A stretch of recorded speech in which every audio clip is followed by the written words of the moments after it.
जायनि वेल्था अनलि 3% middle class आरो lower क्लासनि व्यक्ति सुबुंफोराहाय दिनै फरिगासिनो दङ। बे थांनाय 10 बोसोराव जोङो नायोब्ला जों मोनसे जोबोद खोमसि दाखा जोमै खाफबनाय बायदि सरकार सालायनायखौ नुनो मोनदों। स' फाइनालि गाबोनहाय सरकार गोदान भारत देशनि दाफुंजासिगोन आरो बेयावनो सानै बिराद गिदिर मोनसे रल प्ले खालामदों बिथांमोनखौ हयथ' अलरेडि नोंथांमोना मोनथिबाय। जाय नोंथांमोना मिथियाखै नोंथांमोननि थाखाय आं नैबे इनफरमेशनखौ होनो सानदों। लोगोसेनो जोंनि भारत देशआवहाय प्रत्येक नागरिका दिनैसिमहालागै 1,09,373 रुपिसनि डेट दं, माने दाहार दं। नोंथाङा लायाखै गोनो गोथो जादों जानांगौ जे आङो लन लायाखै माबोरै दाहार जागोन। लोगोसेनो जोंनि आसाम रायजो जोंनि स्टेटआवहाय जोङो प्रत्येक व्यक्ति बेसेबां खुरै जोङो डेटआव गोलैसोनानै दङ। बेफोर गासिबो खोथाखौ सावरायगोन आरो लोगोसेनो सरकार दानायनि सार्थआवहाय नैबे सानै किं मेकारा मा सर्त लाखिदों, मा डिमान्ड लाखिदों, बेयो फुलफिल जागोन ना जाया। स' बिदिब्ला लोगोफोर बयखौबो हेल' एस पि ब्लग चेनेलाव बरायनाय थाबाय आरो बे गासिबो टपिक्सखौ दिनैनि बे भिडिअनि गेजेरजों सिम्पलै ब्रिफलि आं नोंथांमोननो सरासनस्रायै बुजायनो नाजागोन आरो माबाफोर जुदि गोरोन्थि जायोब्ला आसा खालामदों नोंथांमोना निमाहा होनानै आंबो माखासे फेक्ट फाइन्डिंखौ लाबोनानै नोंथांमोननो दिन्थिदों। एन्ड स' नोंथांमोनखौ आङो खावलायगोन आङो बेनि माखासे लिंक्सफोरखौबो डिसक्रिपसनाव होनानै दोनगोन, नोंथांमोना चेक आउट खालामनो हागोन। बेनिफ्राय डिटेलै बेखौ स्पष्टयै नायनानै निजेनो बुजिनो हानाय जानो हागोन।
स' जोङो गिबियावनो सावरायग्रोनांगोन गाबोन सरकार जिथु दागोन आरो प्राइम मिनिस्टार बिथाङा अलरेडि जोङो नो डाउट नरेन्द्र मदि बिथाङा थामथि खेबनि थाखाय प्रधान मन्त्रि हिसाबै गाबोन अथ टेकिं लागोन। बेनिफ्राय माखासे केबिनेट मिनिस्ट्रिफोरखौ गाबोन गथायनाय जागोन आरो बेवहाय सर्तआनो जाहैबाय जितु किं मेकार सानै मोननै स्टेटनिफ्राय फैयो। गिबियावनो जोंहा जेडीयूनि जनता दल यूनाइटेड बिहारनिफ्रायहाय एक्जिस्टिं सीएम जायनाखि एलायन्सआवहाय बीजेपीजों जमाहै सरकार खुंगासिनो दङ गावसिनि रायजोआवहाय। लोगोसेनो बे किं मेकार बिथाङानो दिनै भारतनि सरकार खुंनायावबो गोबां बिहोमा दङ आरो बिथांनि भटजोंनो दिनै एनडीए गभर्नमेन्टआ फर्म जानो थांगासिनो दं। नाथाय बे बारावहाय जों बयबो सिटिजेनफोरनि थाखाय मोनसे जोबोद मोजां खौराङा बेनो जे दिनै मोनसेल' बोलोनि मोनसेल' दोलोनि सरकारा दिनैनि समावहाय गैथ'ला। एनडीए हिसाबै एबारसो सरकारा खुंजाफिनबाय। थांनाय 10 बोसोराव जोङो एबसलिउट मेजरिटी जितु बीजेपीआ मोनदोंमोन बिथांमोननि माखासे गोसो मथे स्किम्सफोर बानायनाय, गोसो मथे माखासे सोलाय सोल' संबिधानाव माखासे गोसोब्लानो बायदिसिना सोलाय सोल' खालामनाय गोबां खस्थ' मोनदोंमोन। किसान आन्दलननिफ्राय लानानै अग्निवीर बायदि स्किम, आर्मिनि फारसे जितु 4 बोसोरनिल' साख्रि, बेफोरबायदि गोबां बायदिसिना जेंनाजों मोगा मोगि जानो गोनां जादोंमोन। जायनि जाहोनावहाय अपोजिशना स्ट्रं भाबै बिराद मोजां मोनसे स्टेन्ड खालामदों। बिथांमोननि जरावनो दिनै इन्डिया एलायन्सनि जितु नाजानायजों जोङो दिनै मोनसे कलिशन गभर्नमेन्टखौ नुनो मोन्दों आरो आसा खालामदों बे फैबाय थानाय 5 बोसोरावहाय भारत देशनि थाखाय आरो जों बयनिबो थाखाय मोजां खामानि मावगोन होननानै। दा गिबियावनो नितीश कुमार बिथांखौ जोङो मिथियो। बिथाङा सासे इउटार्न लाग्रा व्यक्ति जितु थांनाय बारावहाय आरजेडी लालु प्रसाद यादव, तेजस्वी यादव बिथांनि फिसाला बिथांनि पार्टिजों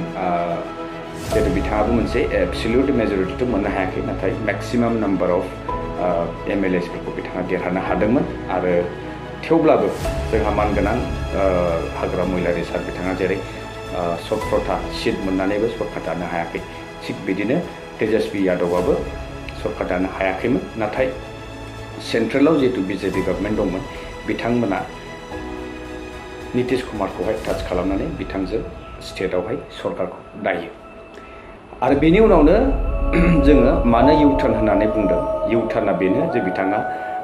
गोसो जायोब्लानो थांब्रबो गोसो जायोब्लानो फैब्रबो बेफोरबायदि आरो बिथाङानो इन्डिया एलायन्स जि मोनसे एलायन्स गठबन्धन दादोंमोन बेयावहाय बिथांनिनो गोबां बिहोमा दङमोन बिथाङानो गुबुन गुबुन पार्टिनि दैदेनगिरिफोरखौ लोगो हमनानै बिथाङा ज'है इन्डिया एलायन्सखौ दाफुंनायाव जाफुंसार महर होदोंमोन नाथाय बेनि साननैसो उनावनो बिथाङा आरो BJP दोलोजोंहाय जगदान जाहैफिननानै रायजोआवहाय सरकार खुंफिनो आरो तेजस्वी यादवजों जि साननैसो सरकार दानाय बेयो बायफिनो स' दा खोथाया बेनो जे बिथाङा मा सर्त लाखिनानै दिनै NDA एलायन्सआव सामिल जानानै बिथाङा माबायदि डिमान्ड खालामदों आरो बेयो बेसेबां समहालागै बेबायदि बाहाल लाखिबाय थानो हागोन जोंहा नरेन्द्र मदि लोगोसेनो बिथांमोननि BJP दोलोनि मावथि बिथांमोना आरो बेलाफारसेथिं चन्द्रबाबु नायडू TDP पार्टिनि आन्ध्र प्रदेशनिफ्राय बिथाङा जिहेतु 16 सिट्सआवहाय MP देरहासार जाहोनो हायो आरो बिथांनि सहायजोंनो ज'है मोनसे मेजरिटिखौ मोननो हायो आरो NDA एलायन्स गभर्नमेन्टआ गाबोन जानो थांगासिनो दङ स' बेवहाय बिथांमोना मोनसे स्पेशल स्टेटासखौ नागिरदों बेनो जाहैबाय बेलेगनिख्रुइ माने एसे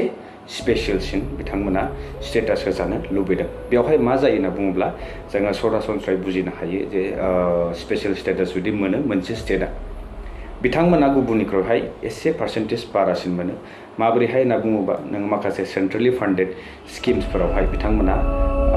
गोबां सहाय मोनो बा माखासे टेक्स एक्साइज डिउटि कास्टम डिउटिफोरावहाय माखासे कनसेसनखौ मोनो बा टेक्सफोरा एसे एगजेम जायो स' बेबायदिनो बेलेगा जुदि 60% जुदि मोनदोंब्ला बिथांमोना फान्डखौहाय 90% इउटिलाइज खालामनो हायो दा गोबां अपोजिशन्सफोरा बेयावनो सोंथि खालामदों जे बे सरकारा सानबेसे लास्टिं जागोन जानो हागौ मेक्स टु मेक्स 6 months बा 1 yearनि गेजेराव नैबे कलिशना आरोबाव कलेप्स जाफिनगोन नामा होननानै गोबां सोंथि खालामदों दानिया फैलायदो डेब्टनि बाथ्राखौ जोङो रायलायोब्ला जोङो मानि थाखाय धारुवा जानानै दङ जोंनि नामावहाय माबोरैहाय ल'ना जानानै दङ बा जोङो माबोरै थार लानाय बायदि जानानै दङ होनना बुङोब्ला जोंनि भारतनि GDPआ थांनाय नैबे 9 years to 10 yearsआव गोबां चेन्ज जादों बिथां अजन्तानि फाइनेन्स मिनिस्टार बिथां बुंनाय बायदिब्ला बे डेब्टनि एमाउन्टआ लास्ट 5 yearsआवहाय डाबल जाफैदों स' बिदियावहाय जोङो बिथांनि बा अपोजिशनफोरा आरो गोबां दैदेनगिरिफोरा आरो गोबां रिपर्टनि मथे बेखौनो बुंदों जे मानगोनां जोंनि आसामनि मुख्यमन्त्रि हेमन्त बिश्व शर्मा सारनि माखासे पपुलिस्ट स्किम्सफोरनि थाखाय दिनै जोङो नैबे बजाखौहाय जोंनि खर'आव रुजुनना लानो गोनां जादों दा रायजो राजाफोरा जोबोद गोजोननाय मोनो जेब्ला बिना फैसानि माइरं बिना फैसानि थाव बायदिसिना बेसाद मुवाखौ सरकारा रानना होयो बिथांमोना बुजियो बिथां सरकारफोरा दिनै सरकारा जोंनो बे जिनिसखौहाय ओरैनो होदों दिनै गोबां सेल्फ हेल्प ग्रुप बायदिसिना हानजा हानजा बेफोरबायदि ग्रुप बानायनानैहाय माखासे स्किम्सफोरखौहाय होगासिनो दं बैफोर स्किम्सफोरा बेसेबां समहालागै सोलिगोन बा बेसेबां साक्सेसफुल जागोन बेखौ जोङो गोथौयै सानना नायोब्ला बे एक्चुअलि जोंनि खर'आवहाय बे बजाखौहाय रुजुनना होनाय दा गोबां जोंनि रायजो राजाफोरा बे खोथाखौहाय सा साज्रां बुजियो जे सरकारा जोंनो फ्रियाव माइरं होदों ओरैनो माइरं रानना होदों बा बायदिसिना बेसाद मुवाखौ राननानै होदों अब्ला जोङो जोबोद गोजोननाय मोनो अबभियासलि गोजोननो गोनांबो बायध' जिहेतु जोंनि हालोद जोंनि परिस्थितियानो जोंखौ बेबायदि जिनिसखौ मोनजानो लुबैनाय दिनैनि समावहाय खालामनानै होबाय जिहेतु जोङो नुदों दिनै बायदिसिना बेसादनि मुवाफोरनि दामा जोबोद गोजौ अख्रांसिमहालागै दिनै मोनहैबाय जायनि बार्डेनखौहाय जोङो दामखौहाय जोङो बाजेटाव जोङो मिलायनो हायैलाय जोङो माखासे बेसाद जिनिसफोरखौ जोंनि थांना थानायनि थाखाय जोंनि निजेनि जिउखौहाय खुंलांनो थाखाय जोङो बबाफोर मोनगोन नामा होननानै लुगैयो आरो बे जोंनि लवार क्लास मिडल क्लासफोरनि थाखाय बे जोबोद गोनांथिबो दा बे बार्डेनानो जोंनि सायाव बारानिफ्राय बारा जालांगासिनो दं बेलाफारसेथिं जोङो बुजियो जे बे बार्डेनखौहाय जों बजाखौ जोंनो निजेनो फरायगासिनो दं जोङो GST नि मुङावनो जोङो गोबां पार्सेन्टेज जोङो दिनै थाइसे थाखानि जिनिस बायोब्ला जों बेवहाय थाइसे थाखानि जिनिसनि मुल्यखौ जोङो मोनजोबनो हाया जेराव जोङो नुयो दिनै चिप्स पेकेटाव मोनब्रैसोल' आलु थागोन बेनि मुल्यआनो जाहैबाय 5 लायो मुरि दिनै जोङो 10 थाखानि बायोब्ला जोङो आगोलो थफ्ला बुंजासे मोनबोयोमोन दिनैनि समाव नोंथाङा आखायाव हमथुमनो हानाय मुरिखौल' मोनगोन स' बेबायदि दिनै बेसाद बुस्थुफोरनि मुवाफोरनि दामा ओरैबायदि बारायनो हमदों माने बे जों कमन मानसिफोरनि थाखाय बायलाय फानलाय जाय सोलिबाय थायो बिथांमोननि थाखाय जितु साधारन जीवन खुंलांनायनि थाखाय साधारन लाइफ जितु बिथांमोना सोलिलांनायनि थाखाय बे जोबोद खस्थ' आरो गोब्राब जाबोगासिनो दङ नाथाय बेखौ जोंनि कमन मानसिफोराहाय बुजिनो हाया आरो बे स्वाभाबिक दा बेवहाय बेखौ फोरमायथिना होगोना सोर बे खोथाफोरखौहाय बुजायनानै होगोना सोर दिनै नीतीश कुमार आरो चंद्रबाबु नायडू TDS आन्ध्र प्रदेशनि आरो नीतीश कुमार बिथां बिहारनिफ्राय बिथांमोना दिनै सरकार दानायाव NDA होननानै जितु जोंनि बिटिआर हालामाव सासेल' बिजाथिखौ देरहाहोनो थाखाय गावजों गाव जोबोद गुलाय गुजाय नाथाय दिनै दिल्लीयाव थांनानैहाय मोननै रायजोनिफ्राय बिथांमोना किं मेकार जानानै फैदों बिथांमोना दिनै गावसोरनि रायजोनि थाखाय मोनसे स्पेशल स्टेटासखौ दिनै सरकारनिसिम दाबि दैखांनो हादों नाथाय जोंनिया हाजार हाजार अस्त्रखौ दिनै दोनथ'नानै जिउ खोमानानै दिनै जिउ गारनानै दिनै जोङो मानगोनां प्रमद बर' सारा दिल्लीयाव MP ST सिटनिफ्राय बिजाथिखौ लांनानै दिनै मा सार्थ मा डिमान्ड खालामनो हाखो दिनै समाजा खोन्थागोन दिनै जोंनि बिटिआर जितु एकर्ड जाबोनाय गोबाव सम आन्दोलन खालामनायनि गेजेरजों जितु बिटिआर मोननाय बेनि सार्थफोरखौ दिनै बे NDA एलायन्सनि जितु गभर्नमेन्ट गाबोन जानो थांगासिनो दं बेवहाय बिथाङा दाबि दैखांनो हागोन ना हाया मानगोनां रन्जन दैमारि डिआर नाब्ला सारा दिनै जोबथेसालियावनो बोरायनो हमबाय बिथाङा दिनै उदां अख्राङाव फैगोन ना फैया दिनै गोबां NDB फेक्शन्सनि केडार्सफोर लिडार्सफोर माखासे केसफोरनि जाहोनाव दिनै हालाय हाफाय जानो गोनां जादों बिथांमोननि बै जेंनाफोरा सुस्रांजागोन ना जाया दिनै जोंनि 6 शेड्युलनि रैखाथिनि बाथ्रा फैदों दिनै जोंनि प्लेन्स ट्राइबेला दिनै मोनसे डेन्जाराव फैदों बैफोरो जोबस्रांगोन ना जोबस्राङा जोङो जोंनि मोन्थाइखौ जि लुबैनानै गोबाव सम आन्दोलन खालामनाय जिउ बावलांबाय गोबां आबै आबौमोननि समनिफ्रायनो बिथांमोननि जितु जिउ बावलांनाय बैफोरनि मुल्यखौ जोङो फिउचाराव मोनगोन ना मोना दा नायनो गोनां रायजो जा नोंथांमोननि बे 5 बोसोराव जितु NDA एलायन्सनि गभर्नमेन्ट दानो थांगासिनो दङ बेवहाय जोंनि बर'फोराहाय बेसेबां मा मोननो हागोन आरो जोंनि पलिटिकेल सिनारिय'आ रिजनेल जितु पलिटिक्स बियो फैबाय थानाय समावहाय बोरै जागोन